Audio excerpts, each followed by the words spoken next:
Hello everyone and welcome back to another round of Replay of the Week. For this edition, I'm going to be showing you two games, starting off with our runner-up. So this first game, we're going to be looking at a game from Chris from the PL clan. He is apparently undercover as Wire Cabell in this game. This is a bit of an older game that you actually potentially see me when I was using this other tag in the game.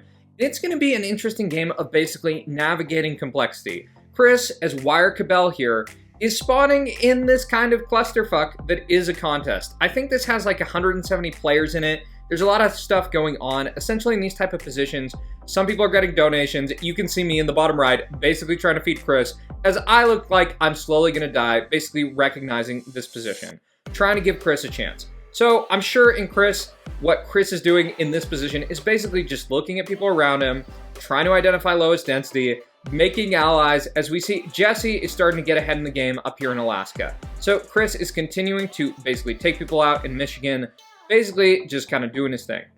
At this point, this is kind of a really key moment of the game where I think this is something that people can learn from. So essentially, even though the occupation percentage is like a little bit higher for blue, when one player gets this much land like Jesse is, it's starting to look like you gotta do something or it's over. And this is a point where Chris actually takes the risk to actually help out with taking down the crown.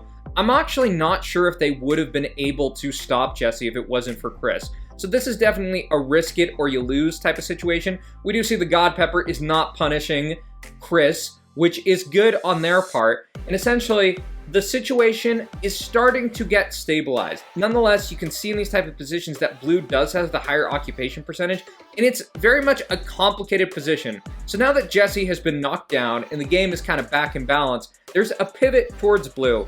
And Chris is now fighting with Wire or fighting with Snoopy, basically going back and forth in this kind of weird, I don't know, back around, I don't really know. I think in this game, Chris probably made friends with PL Daniel, who was a very good friend to Chris, but we will see what happens with that later. So again, there's just kind of pushback, back and forth. Daniel is trying to help out against blue.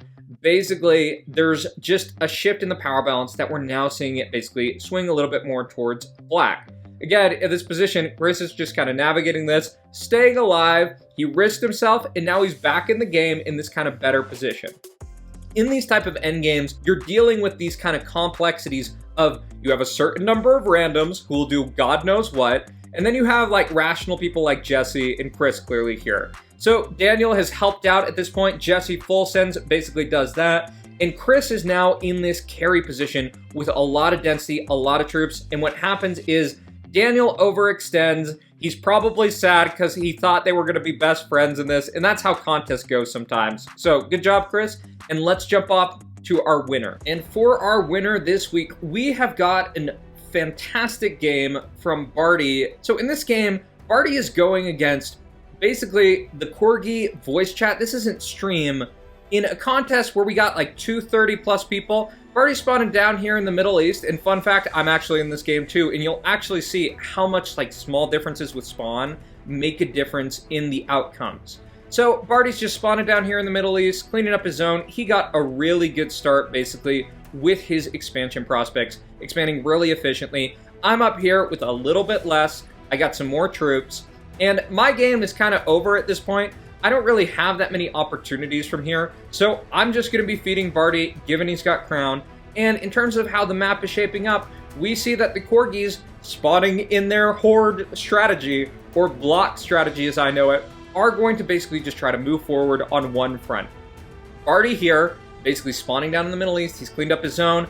I told him here, run the Turkey flag because you're going to go and gut all of Turkey right here just to get an advantage of all these areas. You see that basically these Turkish players implode in classic Osmanli fashion. Goodbye, goodbye, goodbye, and that's just giving Barty the opportunity to carry.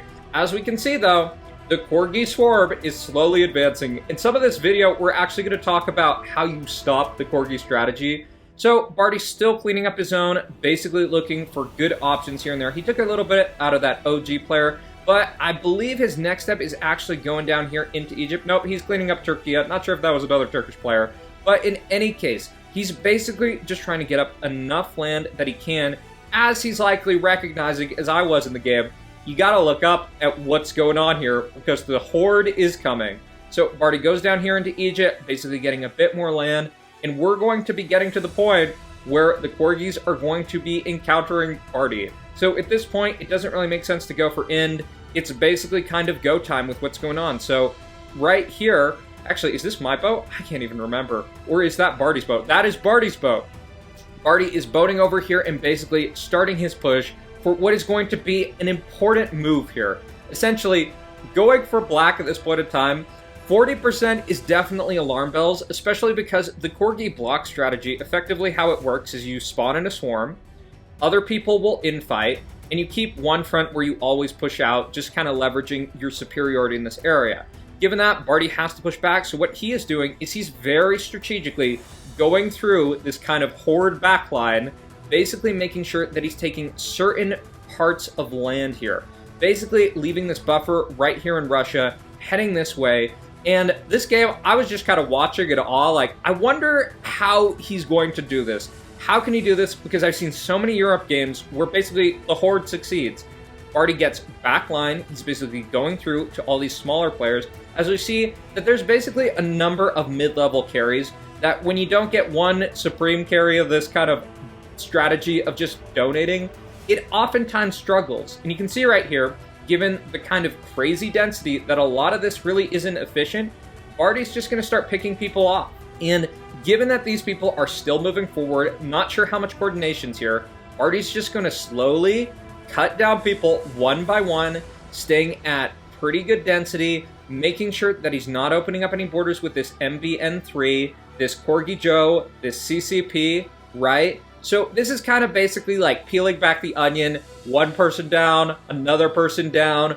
Who does it make sense to take here? And essentially at this point, we see that the occupation percentage is still around 40%, but the advantage Barty has is that he can choose when he wants to open any of this up. And we see the first layer of the onion goes down right here. There goes the other kind of mid-level carry. At this point, the Corgis need to be thinking more, but the issue is there's too many troops on this side of the board, there's too many troops on this side of the board, and effectively, Barty is just going to mow people down one by one. Next level opened, all these people cleared. Corgi Joe, not enough, it's not going to work out. Frog can't do anything. I'm sitting in here with my squid emoji, basically waiting for death. But I think I do get saved by Barty. At this point, CCP gives up. That's good. That is, I don't even know how many people were in this game, but essentially Barty has cleaned this up. It looks good, and yeah, so congratulations on this win, Barty. All this said, if you enjoyed the video, be sure to like, comment, and subscribe, and if you want to enter your game, just join the Discord, and I will see y'all next week.